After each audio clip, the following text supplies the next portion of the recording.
welcome to St. Paul, Minnesota. I'm Sam Goaley with Reaching the Summit, and tonight is the 2022-2023 St. Thomas Men's Basketball Award Show. I am pleased to be joined tonight by the All-American himself, Matt Weimann. Matt, thank you for joining us. Oh, you're welcome, Sam. Glad to be here. Thanks for always having me on the show with you. And you're coming to us a day after you're in the University of Minnesota's Pro Day. Kind of give the people maybe a little bit what that was like. Oh, what a great opportunity. A great day to kind of skill set what I can do, and recorded a podcast with Corbu right afterwards. So if you want to learn more about that, just head over there and have a listen. Absolutely. Check that out. Matt, we have a jam-packed schedule tonight. 8 awards.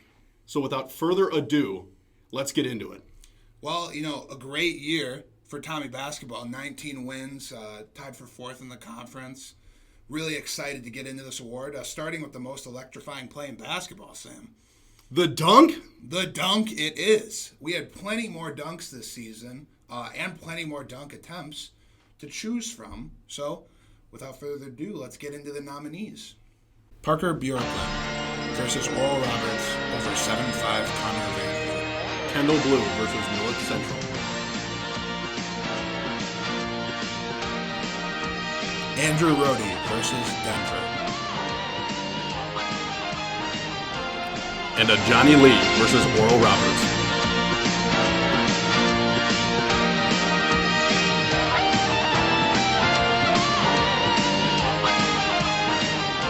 Wow, Matt, what a set of very impressive dunks. Nothing like a good old-fashioned dunk. And this year, we're doing award presenters, and so the committee enlisted outside help to award this award from the 2017 NBA Slam Dunk champion, Glenn Robinson III. So to present this award, Glenn, take it away.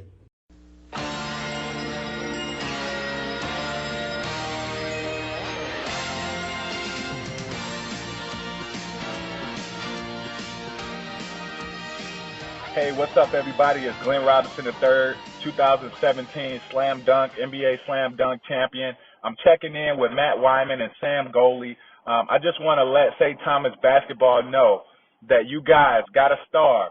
Parker Bjorklund. Parker Bjorklund, for your dunk on 7'5" Connor Vanover. Man, we had to give this to you. We won't forget that dunk on 7'5" Connor Vanover of Oral Roberts. That was a huge dunk. You took it at him. Man, that's how you do it. Coming from me, the dunk champ. Stay with it. Thank you, Glenn, for that great introduction. We ourselves have a nice certificate for Parker and a ring just commemorating his great dunk over the 7'5" Connor. Solid gold. We are now pleased to be joined by the winner of the Dunk of the Year, Parker Bjorklund. Thank you for having me. Happy to be here. Yeah, so Parker, just starting off, what could have compelled you to go up and dunk on a 7'5" tall inch player? And did the committee get this one right, or was there another dunk you were more proud of?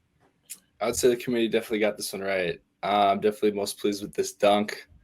I think I hit a few jumpers right before this, so he was closing out on me pretty hard. I kind of had him on my hip, and I just needed like 2 steps to go up. He could have blocked it, but I was just like, it'd be cool. It would be worth it if I get this down. So luckily I was able to get it down. I was able to get the dunk, but that was probably definitely my favorite play of the year too. So awesome, and I'm glad the committee got that one right. Parker, sort of transitioning away from the dunk, Coach Tower and you, it seems like you have a strong relationship in that he was able to describe you somehow as naive and make it seem like a compliment. So can you sort of talk about what it's like transitioning to Division I along with your coach? Yeah, it's been a surreal experience. Starting at D3, we knew we were going to be super dominant. We didn't know how we were going to be going to Division I, but, we just worked hard, stuck together, and, we obviously got some recruits that helped us out a lot, but, we got a great coaching staff and teammates. We just work together, work hard, and we were able to be pretty successful so far here in year 2. Awesome. Absolutely. Yeah. Parker, last season in this interview, you mentioned how you were permanently banned from Twitter. And since then, Twitter has gone through ownership change and previously banned accounts have been reactivated. Would you or could you make a return to the platform? I'm optimistic now with Elon as the head of Twitter, and I have appealed my account. He hasn't, I don't know if he's behind it, but I haven't heard back from Twitter yet. But, I'm a lot more hopeful now that he's the owner. So maybe we'll have a return one day. We'll see. We're all hoping for it. I think Elon is the one that probably could make that determination. And then let's see, to sort of wrap it up, to end the season, you had a great pair of games of the Summer League tournament. Just sort of give us your impressions a couple days now removed from the tournament, and then sort of how you thought you and your team did battling both WIU and giving frankly a better game than North Dakota State to the eventual champion Oral Roberts. Yeah, it was a great run against Western Illinois. We were down 8 with about 10 minutes left, so we were able to come back and get that win. So we were obviously super excited about that. And then the Oral Roberts game, mixed feelings because we were right there with them.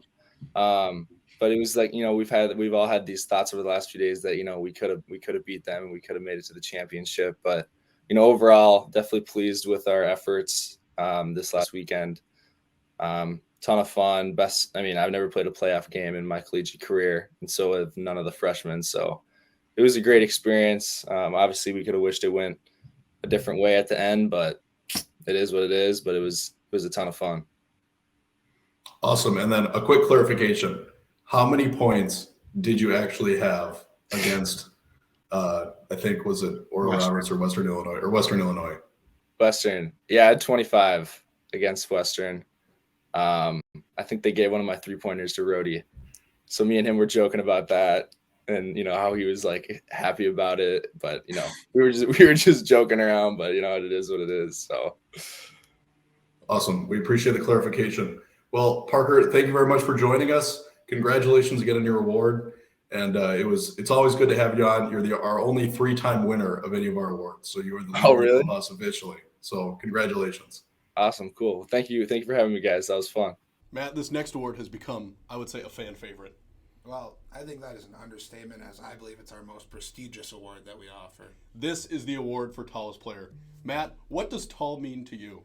Well, when I think about tall, I think about someone who plays like they're tall, who's down in the paint making plays on both sides of the court. Absolutely, and I think our committee agrees. The nominees for tallest player are Ryan Dufault, 6 foot, 0 inches. Brooks Allen, 6 foot, 7 inches. Bennett Kuczynski, 6 foot, 9 inches. And Carter Bierke, 6 foot, 9 inches. What a list of nominees, and we are proud that this year, our winner from last year, Brooks Allen, will be introducing the award for tallest player. Brooks, take it away. Yeah, thanks for having me here, Sam.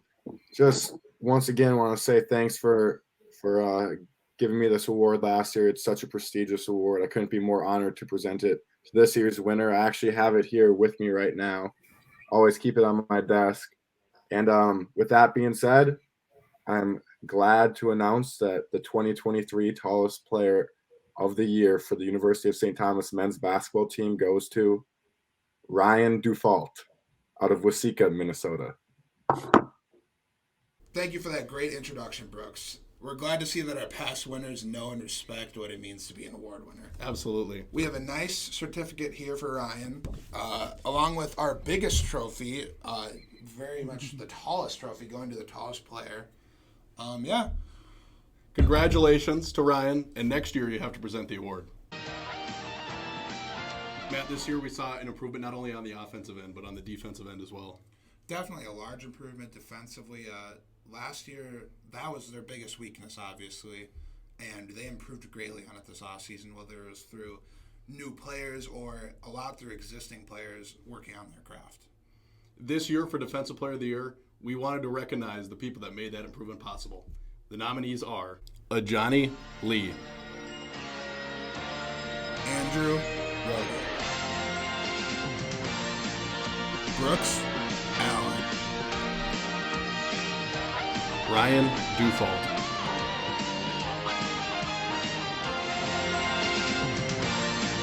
Parker Bjork.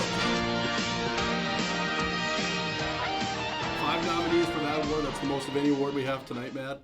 And we're pleased to have this award presented by the hardest working man in Summit League Media and the host of From My View podcast, Tim Hill. Tim, who we got? Thanks for having me on, guys. Real treat to always talk a little Tommy basketball here, and real honored to be on this prestigious award show.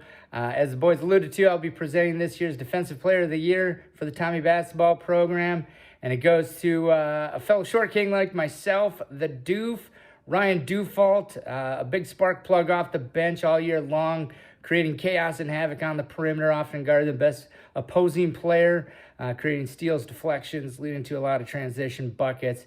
Huge part of this year's success for the Tommies. And Ryan, congrats again on a terrific year, and to the Toms on year 2 of D1. Back to the boys. Thanks, Tim, for that great introduction. Ryan, along with your Tallest Player Award, we have another certificate for you and a plaque commemorating your Defensive Player of the Year. Congratulations. Sam. We're lucky to be able to join by Ryan to discuss this and his Tallest Player Award. All right, Matt, we are pleased to be joined by a double winner. He is both the tallest player on the St. Thomas men's basketball team and was voted the Defensive Player of the Year.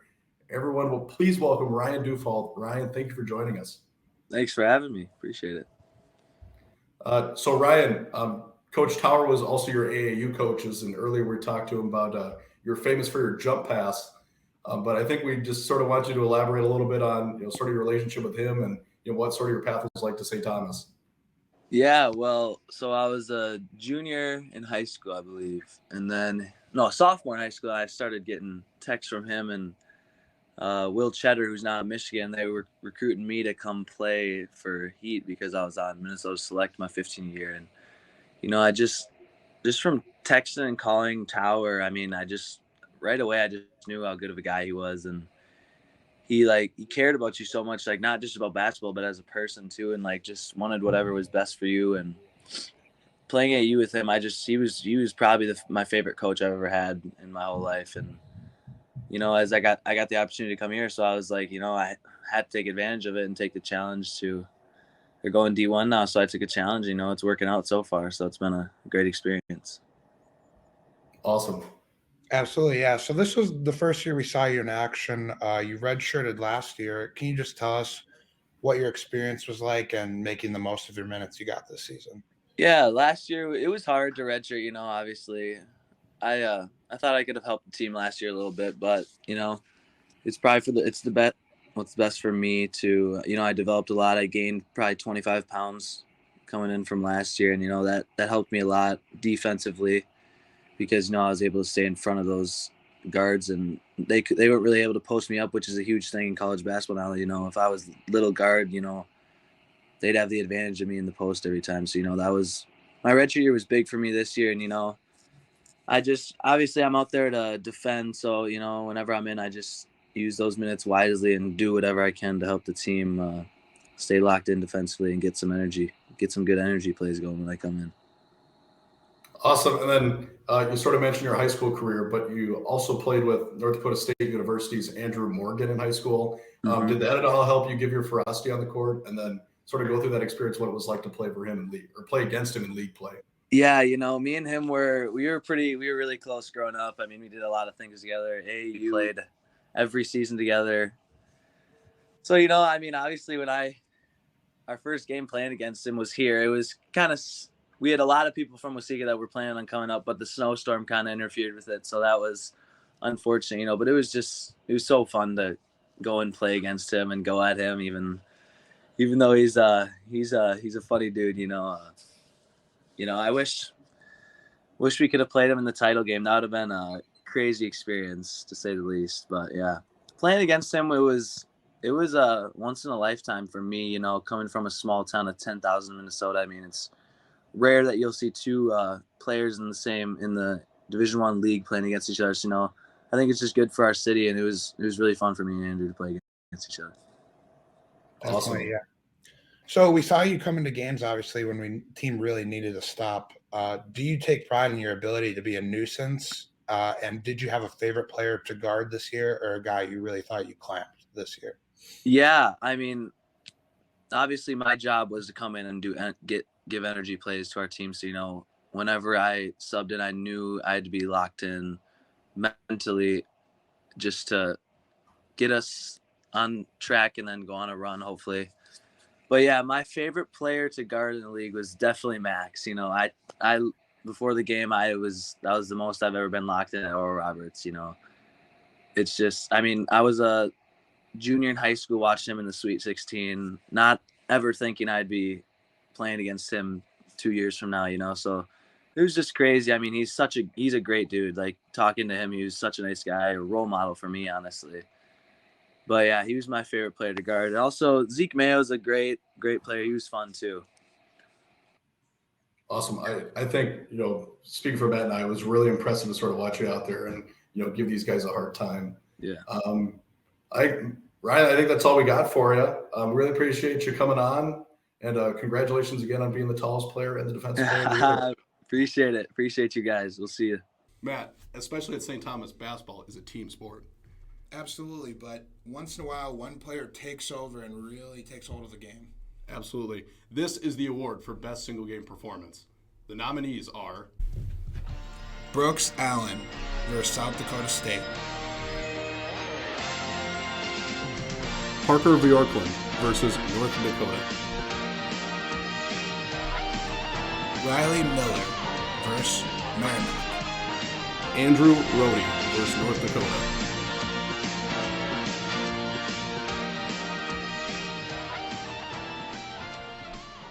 And the winner of Best Single Game Performance is Brooks Allen. 30 points for South Dakota State, last year's conference winner, definitely deserving of this award. Yeah, and we were able to cut it up with Brooksy earlier to discuss this award as well as his award last year. Yeah, it's a pleasure to be here. Good. Yeah, so last year, Brooks, we had you on here for our most prestigious award, probably the tallest player. Are you upset that you did not repeat in this award? And was there a tallest player bump? Did it actually elevate your game this year? Yeah, I mean, I definitely felt more confident out there just knowing I had received such a prestigious award before. And as far as to not winning it this year, I think, voters, they don't like to see the same winners year after year, so there could be some bias there, but I'm fine with the result. I'll be glad to hand this award over to the next winner. Awesome. Brooks, this was a big year for you. You changed your number. You surprised at least one media member by even joining the starting rotation. What did starting 33 games for St. Thomas mean to you this season? I was just glad to contribute something to the team. Saw a tweet last summer from Reaching the Summit pod that said no one over 6'6" made any key contributions to the team last year. So I didn't know if maybe I grew an inch or what the deal was, but just glad I could make contributions this year since I didn't last year. Absolutely. Yeah, and definitely a new look for the team this year, a lot of new incoming talent. Was it hard to kind of, with this core of guys that has been playing together for so long, to bring in these young guys? I mean, it definitely wasn't always easy. We had, I think, 5 guys that were with us for 4 or 5 years last year that we lost, and the chemistry was always there. Everyone knew all the plays, but what did make it easy was how smart and talented all the freshmen were. They're really special. Awesome. And then Brooks, you obviously won this award because it was the best game statistically, where you tied last year's winner, Anders Nelson, with 30 points. However, it was in a loss. Do you have, maybe this is it, but can you give us your favorite memory or performance from this season? That was obviously a good one. I've never scored 30 before, even in like travel basketball. I'd probably say UW Milwaukee. I think I had 26 and 6. I'm not sure if the assists and rebounds were completely accurate, and we actually won that game. Seems like most time I have good games, they end up coming in losses. Last year, North Dakota State lost. This year, Creighton lost.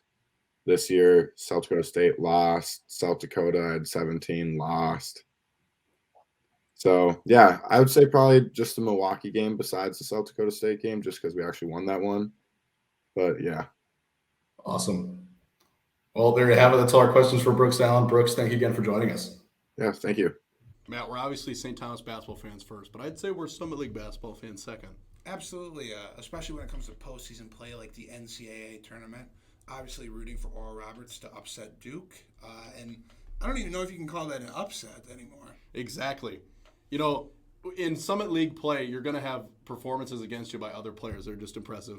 And this is our award for best opposing player performance against St. Thomas. And here are the nominees.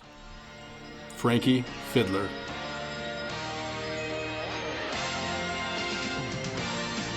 Grant Nelson. Max Ages. Raquandis Mitchell. Matt, we're lucky to have two-time Summit League All-First Teamer Rocky Cruiser present this award. Rocky, take it away. What's up? Rocky Cruiser here. Just wanted to congratulate Grant Nelson on winning the Best Opposing Player Performance Award. Shout out to NDSU for a great season, and go Bison. Thank you, Rocky, for that great introduction. Got a nice certificate here for Grant. We attempted to get to the Summer League tournament. Obviously, he was pretty busy there, going to the championship game and all, so we were unable to. We'll have to ship it out or find some other way to get it to you. Absolutely. And again, a special shout out to our award winner last year, Max Asmus. We're taping this on Thursday. Good luck tonight. Go beat Duke, buddy. Beat Duke. Are they even a basketball school? Some have argued no. Matt, across the board, all of the winter sports had great success here at St. Thomas. Definitely. It was a lot of fun to see every single team be competitive this year, making this award itself more competitive. Postseason win for women's basketball, the first in program history. Some may have claimed Sioux Falls Sin City right after that game. You know, Matt, this is a much more competitive award than it was last year, and we definitely have a great set of nominees. The nominees are Ruth Sin, John Tower, Rico Blasi, Joel Johnson. And the winner for Best Winter Coach is Dr. John Tower. Matt, this is a big get. We're pleased to be joined now by the head men's basketball coach at the University of St. Thomas, John Tower. Hey, thanks for having me, guys. It's been a long-time career goal of mine to make an appearance on this broadcast, so I can check that off my bucket list. Thank you. Awesome. And then, Coach, I'll start with an open-ender here. Just sort of give us your initial thoughts on the season. A couple days removed from playing in the Summit League tournament. What are you proud of? And then, maybe give us a favorite accomplishment you had over the season. Yeah, it was a special season. This journey we're on and what this year was like relative to last year. I don't necessarily even love comparing them because they're just every season is a new journey. But I think back, 4 months almost to the day we were playing at Creighton in front of 17,000 people, top 10 team. And, we had guys out there who kind of were pinching themselves, right? Guys like Brooks Allen and Parker, Will and Riley, who came to St. Thomas as Division III recruits dreaming of winning a national championship. And to be ahead of Creighton with 8 minutes left, though that certainly was a pretty incredible way to start the season. I think our conference run and to be tied for 4th place this year in year 2 was ahead of most projections that had us in 8th this year.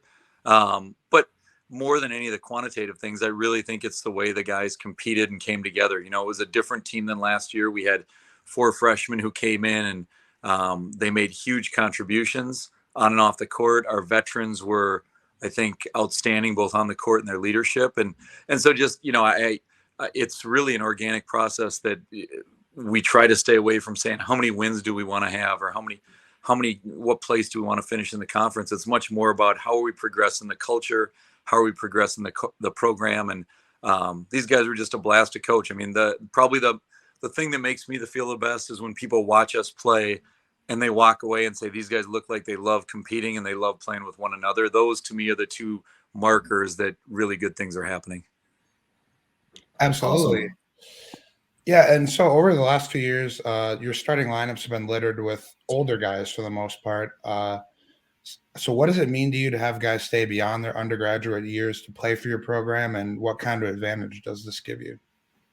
Yeah, well, we're in a unique time in college basketball, college athletics, right? I mean, as much as we've had grad students playing, we've also played against some guys that are in their 6th and 7th years out of high school. And so I'd love to say it's an advantage. In some way, it's an equalizer because it's just sort of become the norm with the transfer portal and COVID years, et cetera. But I look at last year and Bert Hedstrom and Ryan Lindbergh coming back for grad school, the contributions that they made along with Anders and Riley in their 4th years. And then this year, Parker and Parker and Riley. To me, it's a testament of what the program means to them. It also, I think, gives them a legacy that they feel really powerful in helping build. Right, what we had done in the Division 3 years was special, and I think these guys recognize that they had a unique opportunity to really put their footprints on our Division 1 program in a way that's going to be meaningful for years and years, not just the years they played, but what they taught our young guys this year is going to be carried forward down the road. And I can tell you, those are guys, I talk about them all the time. They're going to be guys that we're talking about 10, 20 years from now as really the people who helped us make this transition, not seamlessly, but with a grace and a toughness and a fortitude that I think speaks volumes about them. And it also reflects our university and our athletic department really well. Perfect. And then, sort of like what Matt mentioned, you're now largely coaching and recruiting players with a Division 1 mindset. Have you had any surprises either in recruiting or coaching that caliber of player? Well, I think it's certainly a different landscape. The reality is if we're doing our job, we're going after guys that are highly, highly recruited. And we did the same thing in Division 3. It was just they were being coveted by other Division 3s and sometimes Division 2 schools. I think the biggest change has probably been just understanding sort of what guys' career goals are. And in Division 3, usually those career goals were some combination of basketball excellence, academics, and getting a really good job and being positioned for life after basketball. If we're doing our job, our guys, part of their dream after college may be playing professional basketball. And we certainly had probably a dozen guys do that in their Division 3 years. So it's not like we never had that. But I think most of the guys we're recruiting now would come into college saying, that's an aspiration of mine. And I think our job is as educators to give them the holistic experience where we fundamentally believe that St. Thomas can give them still a top-notch education. They can be prepared for life after college, and they're going to have opportunities to play professionally. And it's not an either or. It might be one at one time in life and another at another. And I look at so many stories of professional athletes who may not be fully prepared for things outside of their sport. And our goal and our job is to prepare our guys for all that's in front of them. And our boss, Phil Eston, he is so committed to comprehensive excellence. And so I think that makes it easy when your leadership is committed to academic excellence, athletic excellence, being great in the community, and just being really good people, right? That college is a journey. There's so much to learn. And so I think a lot of it is people forget that as prodigious as these guys are talent-wise, they're still 18-year-olds coming to college, trying to sort through where are my classes? How do I like living in a dorm? I mean, none of that stuff changes. And so people always want to talk about the changes. Honestly, I've always viewed basketball, you're coaching human beings. And, my background in teaching psychology, I really feel like that's a huge part of coaching is just understanding who people are, what their goals are, and then helping them reach those goals. That makes sense. Awesome. Yeah. And lastly, I've heard you and Coach Caruso have some competitive Scrabble games involving a chess clock. Can you speak on how helpful it's been to have relationships with the other originally D3 coaches over this transition? Yes, Coach and I we've had many a competitive endeavor. Probably too long of a list to name, but I think our department it's such a unique combination of veteran Division 3 coaches. We now have a lot of coaches who have joined us in the last few years, and like any organization, I think with change comes great opportunity to learn from one another, to grow.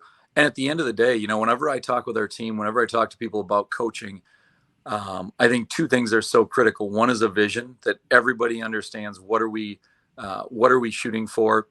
And I think our coaches are very aware of that, again, stemming from our leadership, both in the athletic department, from President Vischer, just understanding St. Thomas's mission, right? If you read that mission statement, that tells you all you need to know, not just about our athletic department, but also about our university. And so I think the coaches here have that common vision, and we understand that we're going through many of these unique challenges together. I can't call other Division 1 coaches and say, hey, tell me what it was like when you guys jumped from D3 to D1. In fact, even the D2 schools that did it, they were doing that in basketball, for example, with most, if not all of their guys on full scholarship. And so that's not an apples to apples comparison. So I think the coaches have been great to lean on, and that shared vision is really important. The second part is just having people that, to me, you trust, that are loyal, that are passionate, that are knowledgeable, and above all, care about the development of our student athletes. And so when I look around our department, I think we're really, really blessed to have a bunch of coaches and a bunch of administrators who, at the end of the day, are in this business to help student athletes grow, develop in a holistic way, so that when they leave St. Thomas, they're prepared to give back to others, and really chart their own journey in life. And so we've got a great department. I'm biased, but it's a special place to come to work every day. I've been here between coaching, teaching, and playing as a student athlete 27 years now. And there's a reason I've been here so long, because it truly is a remarkable institution. Awesome. Well, Coach, we know you're a busy man. I'm sure you're already preparing for year 3 of Division One. From Matt and I, thank you very much for the time. Absolutely. Thanks very much, guys. Appreciate it. Yeah, thank you. A big part of this year's success was obviously the newcomers they brought on board, thanks to the hard work of the guy we just had on, Coach John Tower. Absolutely. He did a great job getting those new players to mesh with the more seasoned veterans this year. And obviously the veterans brought these kids in, but in their own right, it's very impressive to make an impact on a team the first year that you're there. This is a competitive category. We even had 2 freshman starters this year. The nominees for Best Newcomer are Ajani Lee, Kendall Blue, Andrew Rohde. Presenting the award for Best Newcomer is a newcomer to our show. You've seen him everywhere on the Tommy Athletics pages everywhere. It's the great Scout Mason. Scout, take it away. Here for Sam Goaley and Matt Weimann. They want to know who the Tommy Men's Basketball Newcomer of the Year is. Well, it was between Ajani Lee, Kendall Blue, and Andrew Rohde, and the fans voted for Andrew Rohde. 12 20-plus point games almost willed the Toms to a win over Oral Roberts, the 1 seed, and into the Summit League Championship. He was a dog all year long. There it is, Andrew Rohde, your Tommy Men's Basketball Newcomer of the Year. Thank you for that great introduction, Scout. We got a nice medal for the Newcomer of the Year along with the certificate. You can wear it to class. It's very fashionable. You can wear it out on the town. You can wear it to class. Really, anywhere you go. Congratulations, Andrew. Yeah, we finally did it. We've come to our last award, the team MVP. Yes, the flagship award of this program. And he was voted the most valuable player of the team this year, so it will feel very good to whoever receives it. And we had a great list of nominees, and this was our closest award as voted on by the committee. The nominees for Team MVP are Riley Miller,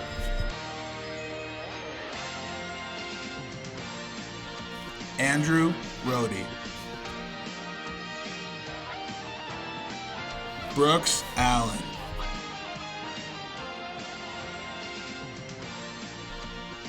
Parker Bjorklund. And without further ado, the team MVP of the 2022-2023 season, Andrew Rohde. Congratulations, Andrew. We're lucky to be able to catch up with Andrew to talk about this award and his fantastic season. We're now pleased to be joined by a double winner. He was both the Newcomer of the Year and the MVP, as voted on by the fans of this year's St. Thomas men's basketball team, Andrew Rohde. Andrew, thank you very much for joining us. Yeah, thank you so much for having me. So, Andrew, you're the first to win a major conference basketball award at St. Thomas in the Division I era. You're obviously all tournament team. You're the first team. You were the freshman player of the year, and now you're up for some national awards in addition to our awards they've given you. Just sort of give us an insight. Did you go into the season with winning those goals as your expectation, or sort of where did that rank in terms of how you thought your season went?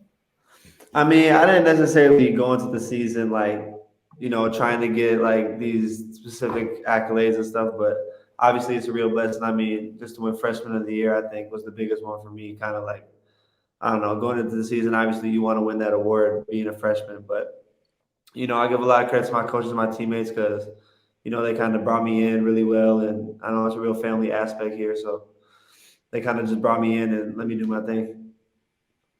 Sweet.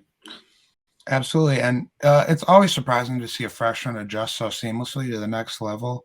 And that's partially why you were freshman of the year. But what was the biggest thing that surprised you this year, and what was different from high school to playing Division I basketball? Yeah, I think the biggest thing that surprised me was just the different speed in college basketball and all the time and effort that goes into it, from the players' part and the coaches' part too. Like, there's countless hours of film being watched and studying other teams, and especially with conference play.